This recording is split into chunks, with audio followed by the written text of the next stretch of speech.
প্রথমে সেই টক দই ভালোভাবে ফেটিয়ে পরিমাণ মতো সুজি মিশিয়ে 15 থেকে 20 মিনিট এক জায়গায় রেখে দিলাম।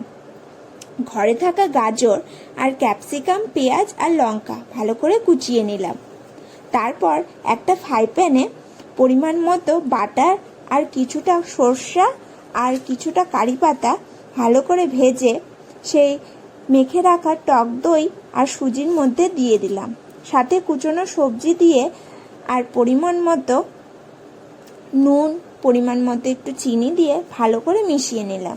মিশিয়ে নেওয়ার পরে অল্প তেলে সেগুলোকে ভালো করে নিজের মতো সাইজ বানিয়ে ভেজে নিলাম।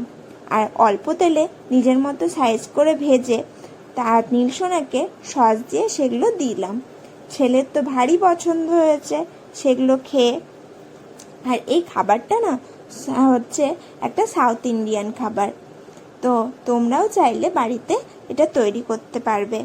আর খুব কম সময়ে তৈরি হয় আর বাচ্চাদের জন্য খুব পুষ্টিকর খাবার। ভিডিওটা আমি এখানেই শেষ করছি। চলো